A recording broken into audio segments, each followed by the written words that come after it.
At the charity gala, my CEO wife exchanged a few extra words with her male secretary. I turned around and left, instructed the lawyer to draft the divorce agreement and froze all her bank cards. Then I pulled out my phone and sent her a message, divorce. She received the message and immediately called back, furious. What the hell is wrong with you? Just because I talked a bit more with Jason? Yes. Just because you talked a bit more with him. #### Chapter 1. The charity gala was full of prominent guests. My CEO wife, Susanna, fluttered through the crowd like a social butterfly.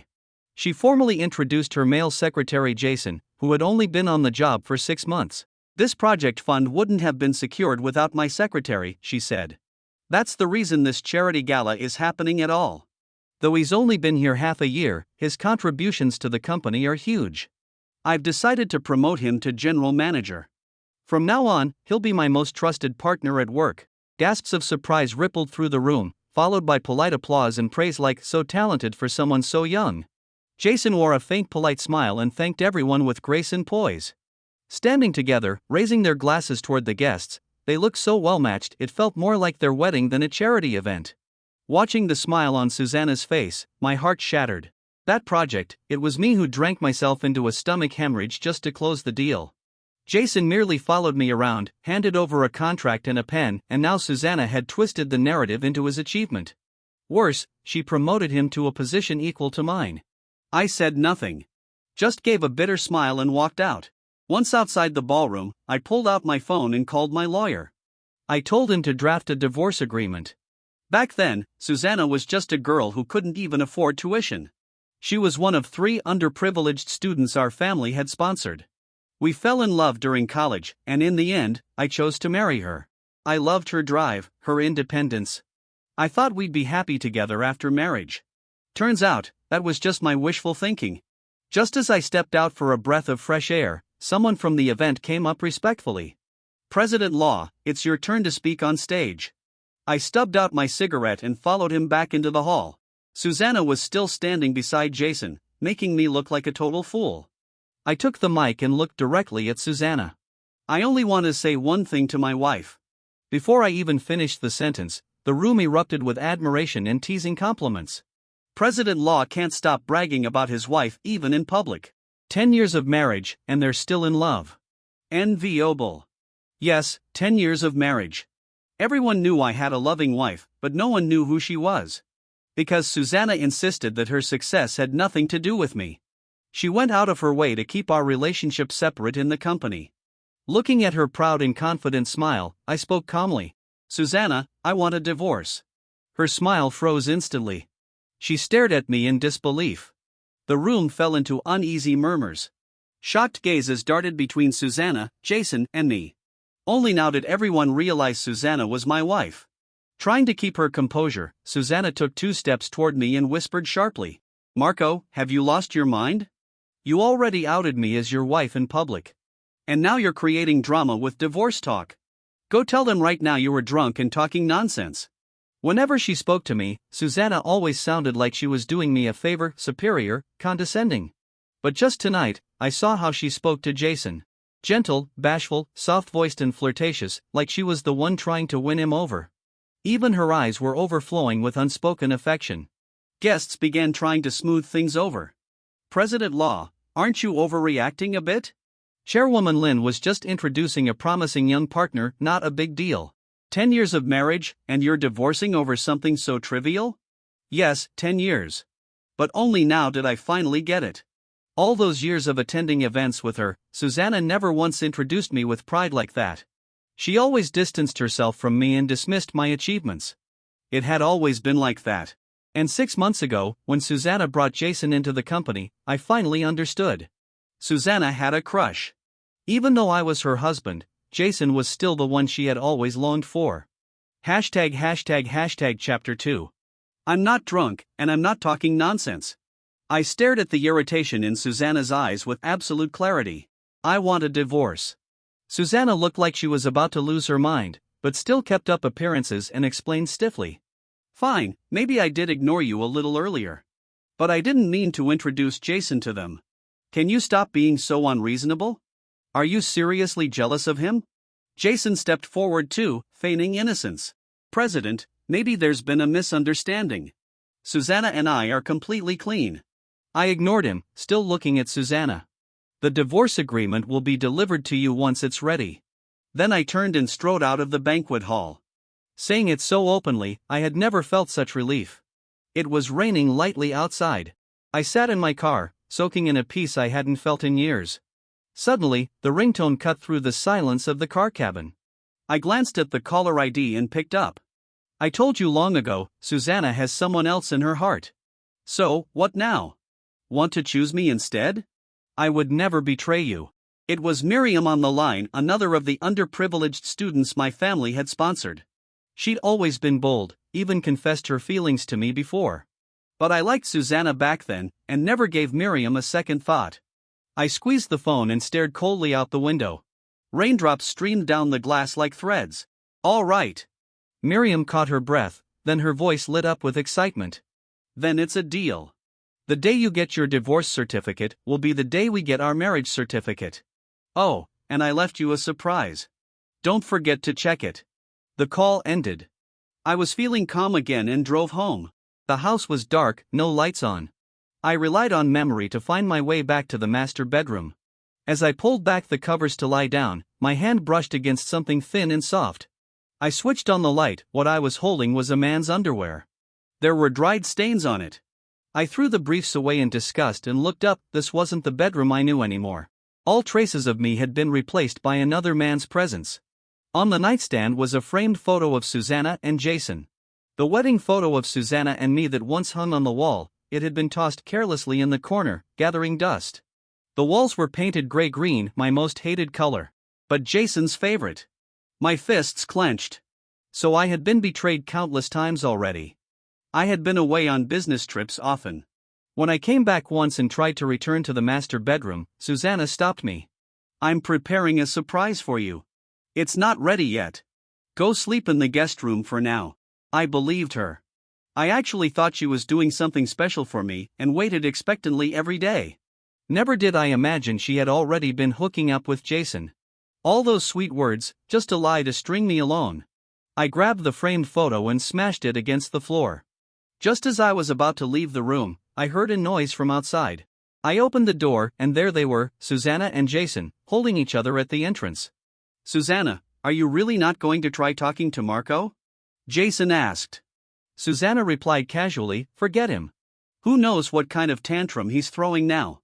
He'll be fine in a few days. He's obsessed with me. There's no way he'll actually go through with a divorce. If I didn't want full control of the company, I would have divorced him ages ago. Jason, thank God you're with me. I can't take it anymore, just the thought of him touching me makes my skin crawl. I heard Jason's soft chuckle, and then their unapologetic kissing. Good girl, Susanna, just a little longer. The divorce has to leave him with nothing. #### Chapter 3. Living off my wealth, and you still want me to leave with nothing? Hearing their voices, I couldn't hold back any longer and stormed out. They were still tangled together in an intimate mess when I threw a punch straight into Jason's face. Marco! What are you doing? Susanna shrieked. Veins bulged in my neck. I had never imagined the woman I loved for 10 years could become this unrecognizable. You two, shameless cheating couple. Jason clutched his cheek in pain, unable to speak. Susanna immediately stepped in to defend him. How dare you hit Jason? Do you even have any respect for the law? Apologize to him now. Apologize? He's not even worth it. I spat viciously at the ground near them. You disgust me, both of you. Susanna, the divorce agreement will be in your hands soon. You're the one leaving with nothing. Susanna clearly hadn't expected me to be this firm. A flicker of regret crossed her eyes. She stepped forward, reaching for my arm. Marco, I was drunk. I thought he was you. Before she could finish, I yanked my arm away. Get lost. You make me sick. And with that, I slammed the door and walked out. This house reeked, every inch of it made my skin crawl. The next morning, I arrived at the office early. As soon as I entered, I heard murmurs about Jason being in the project department. President Law, you might want to check it out. My secretary said hesitantly. Just as I reached the door, I heard voices from inside. Jason's tone was full of smugness. I'm the one who landed that huge deal. If not for me, this project wouldn't have happened at all. Marco's just jealous. He even hit me. Look at my lip, it's still bruised. The others, not knowing the truth, chimed in with sympathy. Marco went too far. Just because he's been here longer doesn't mean he should bully new people. Isn't he only a VP because of his connections with Chairwoman Lin? Old friends and all that. Has Chairwoman Lin been told? She should definitely step in for you. Susanna was there too. Her voice was cold and decisive. This matter will be dealt with fairly. Jason deserves justice. We must not allow toxic jealousy to take root in this company.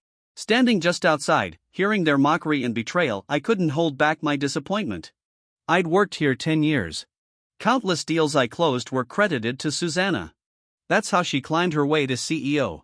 And now, she wanted to punish me for the sake of her lover.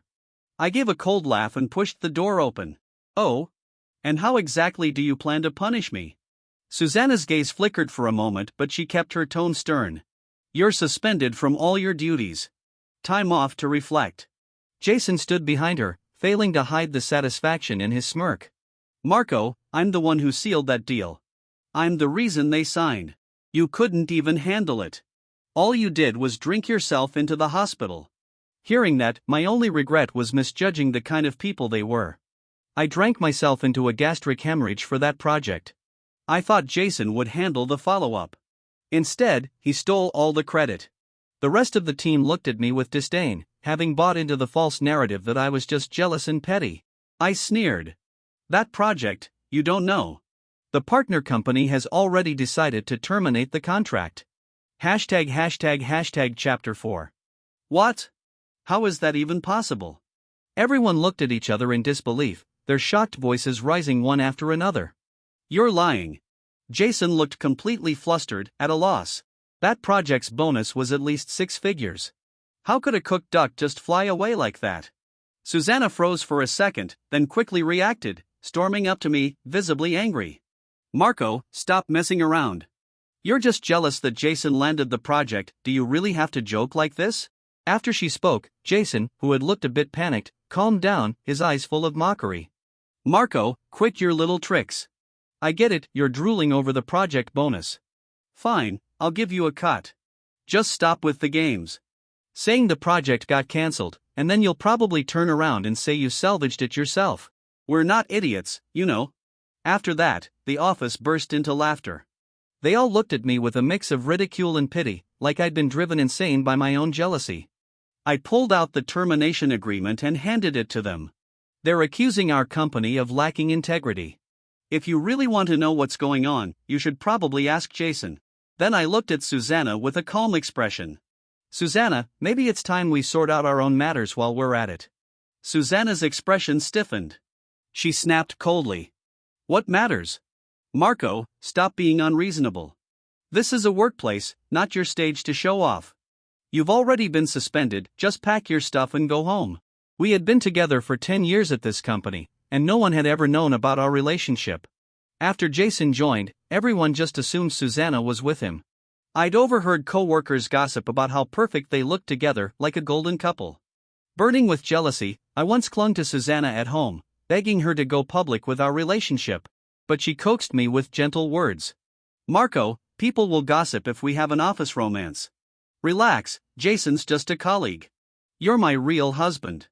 Just bear with it a little longer, okay? Let me make it up to you. That night, she was passionate like a temptress, and I eventually let it go. Even when rumors popped up again, her words filled my mind, and I never took them seriously. Turns out, I was the only one who had been left in the dark. The spectators in the office now turned into critics. Marco, you've been a parasite in this company for years, just leeching off Chairman Lin's connections with zero contribution. And now you're even trying to use your ties with the chairman as leverage. You're beyond help. How does someone like you even exist? What a mistake. Jason looked at me, smug satisfaction all over his face. Susanna didn't look at me, but she stood firmly by Jason's side. I swallowed the last bit of disappointment in my heart and pulled out a document from my briefcase, tossing it toward Susanna. Susanna, you used me to climb the ladder for years, and now you're just tossing me aside. She didn't catch it. The papers fluttered to the ground like falling leaves. A few pages landed near a curious coworker's feet. They picked them up, read the content, and froze. Chairman Lin was actually a poor student sponsored by the Law family. Wait, Chairman Lin and Marco Law are married. So Jason is the homewrecker. Gasps and stunned murmurs rippled across the office. Susanna finally couldn't keep up the act. What are you talking about? She snatched the document, and when she saw her own name and photo on the massive sponsorship application form, staggered in shock. For so many years, she had hidden her true identity perfectly. Everyone believed she was the rich heiress of an overseas family, sitting on millions in assets. And that she'd chosen to build her career from scratch, creating her own empire step by step. But it turned out, it was all thanks to someone else. In that instant, the carefully crafted illusion Susanna had spent years building came crashing down. Chapter 5. How shameless. Oh my god. They even had sex in the break room. That's disgusting. I can't even look at the break room the same way anymore. Susanna climbed up by hooking up with President Law, and Jason climbed up by hooking up with Susanna, and now he's trying to outdo her. Groups of coworkers stood around holding the documents, still gossiping away. Jason suddenly snatched the papers from their hands and shouted angrily. Stop looking. None of this is true. Marco faked all of it. Marco, you're so petty, now you're trying to ruin us with this crap. But in the face of photos and cold hard facts, his words sounded weak and pathetic. I pulled out the divorce agreement from the file and walked step by step towards Susanna, whose face had gone ghostly pale. Susanna, sign it. No, no. Marco, please. I wasn't thinking straight, it was Jason, he seduced me. Give me one more chance, please. I don't want a divorce. Don't you remember? We fought so hard to be together. Susanna clung tightly to my hand, her eyes full of desperation, trying to awaken the love I once had for her. Thinking back, I realized how foolish I had been. I had always known my family sponsored 3 underprivileged students. But I first met Susanna in college. We were in the same major. I spent my days playing basketball, while she was nowhere to be seen. Curious about what she was always up to, I finally ran into her working part-time in a cafe. Didn't someone sponsor you to go to school? Why work so hard? She froze for a second, then smiled gently. But I can't keep reaching out my hand for money forever. After that, I started observing her more closely and found out that besides classes and the cafe, she had 2 other part-time jobs. Even so, her final grades were among the best. That's when I became truly interested in her. I tried to ask her indirectly why she pushed herself so hard, but she never answered. Later, I found out her mother was sick back home, and they had no money for treatment. I began pursuing her like crazy, even tried giving her money. But she insisted on writing IOUs, saying that even if we were dating, she couldn't spend my money without earning it. I was completely enchanted by her. I thought, so girls like this still exist. So pure, so kind, so resilient. Our relationship was steady all throughout college, and we got married right after graduation. Later, we even started a business together. I knew how competitive she was, so I tried my best to protect her, be the man behind her success. But I never realized that to her, everything I did was just something she took for granted. Snapping back to the present, I forced myself to swallow the sorrow in my chest. That girl I once knew, there was nothing left of her in this woman standing in front of me. Susanna, I gave you a chance. Sign it. I tossed the pen in front of her. Susanna collapsed to the ground. Chapter 6. As I walked out with the divorce agreement in hand, a luxury car was parked at the company entrance. Miriam was leaning against the car, wearing sunglasses. The moment she saw me, she whistled. Not even a shred of ladylike restraint. So, was that little surprise useful? She was talking about the stack of documents I had just thrown at Susanna in the office. She had given them to me last night.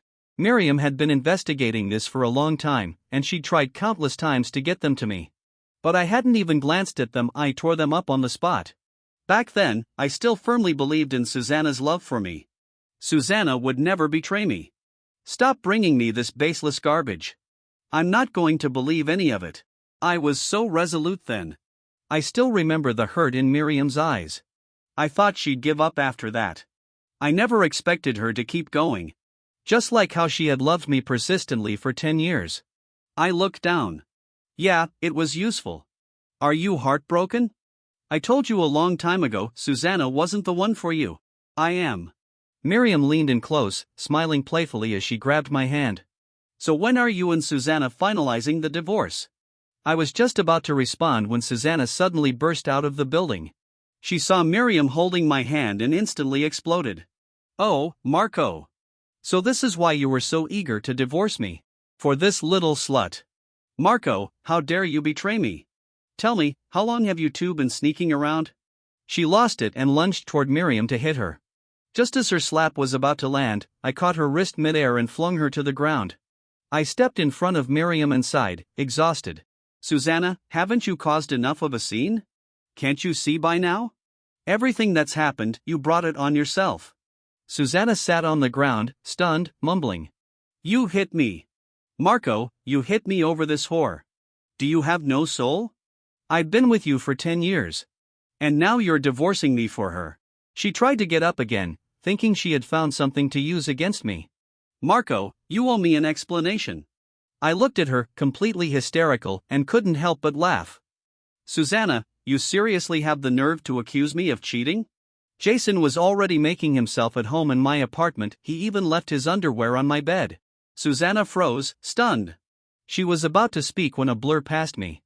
Miriam stepped up quickly, sat right down on Susanna, and slapped her across the face. Susanna, you've really got no shame. I was gonna let you keep some dignity for Marco's sake, but you really had to push it. Before Susanna could react, another slap landed, loud and sharp. The crisp sound of the blows echoed at the company entrance. Everyone passing by could clearly see what was happening. I couldn't help but chuckle at Miriam's fiery attempt to defend me. I stepped forward and gently pulled her by the arm. She looked back at me, still fuming, and asked, "What, you're still taking her side?" I pulled her into my arms, speaking softly by her ear. That's enough. The CEO of Leo Corporation brawling with our president's wife in front of the company. It wouldn't look good if anyone saw you like this. Miriam instantly quieted down. Glancing around nervously, she quickly buried her face in my chest. All right, let's get out of here. I chuckled again, watching her as I led her into the car. The vehicle sped away, and in the rearview mirror, I saw Susanna hair a complete mess, scrambling to her feet as if still trying to chase after us. Chapter 7. I forced down all the lingering melancholy in my chest. Susanna, it's over between us. Once we got into the car, Miriam was unusually quiet. She kept fiddling with her phone. At a red light, I leaned over and glanced at her screen. She was transferring images and video clips. Once she was done, she finally told me. I still wasn't satisfied, so I uploaded all her cheating videos online. I won't curse her myself, I'll let the internet do it for me. Looking at her childish vindictiveness, I couldn't help but laugh genuinely. I reached out and gently smoothed her hair. You're still the same as you used to be. She suddenly grabbed my hand, keeping it pressed to the side of her face. She looked up at me. This girl, usually full of pride and fire, now had eyes full of cautious tenderness. So, would you still like me like this? Before I could answer, she boldly leaned in and kissed me on the lips. I froze.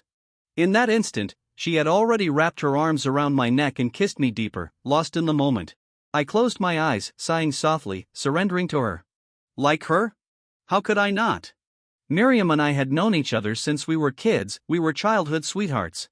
Our families lived next door. Back then, we were always fighting. She was like a tomboy. We'd constantly argue and scuffle over toys. But even though she bullied me herself, she would never let anyone else touch me. In elementary school, a classmate once snatched a book I had just bought. I was about to get angry, but little Miriam didn't hesitate. She kicked the guy hard.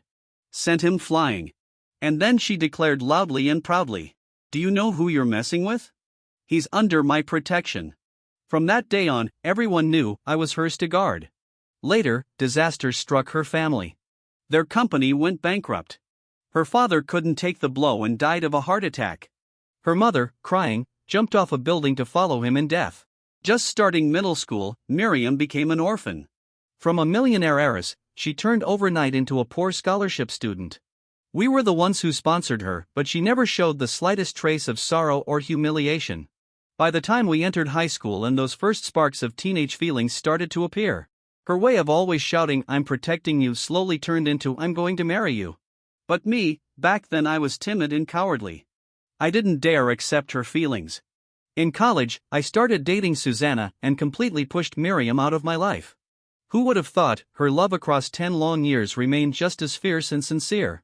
So intense, it melted my heart. Chapter 8. Miriam suddenly sat up, casually wiping her lips.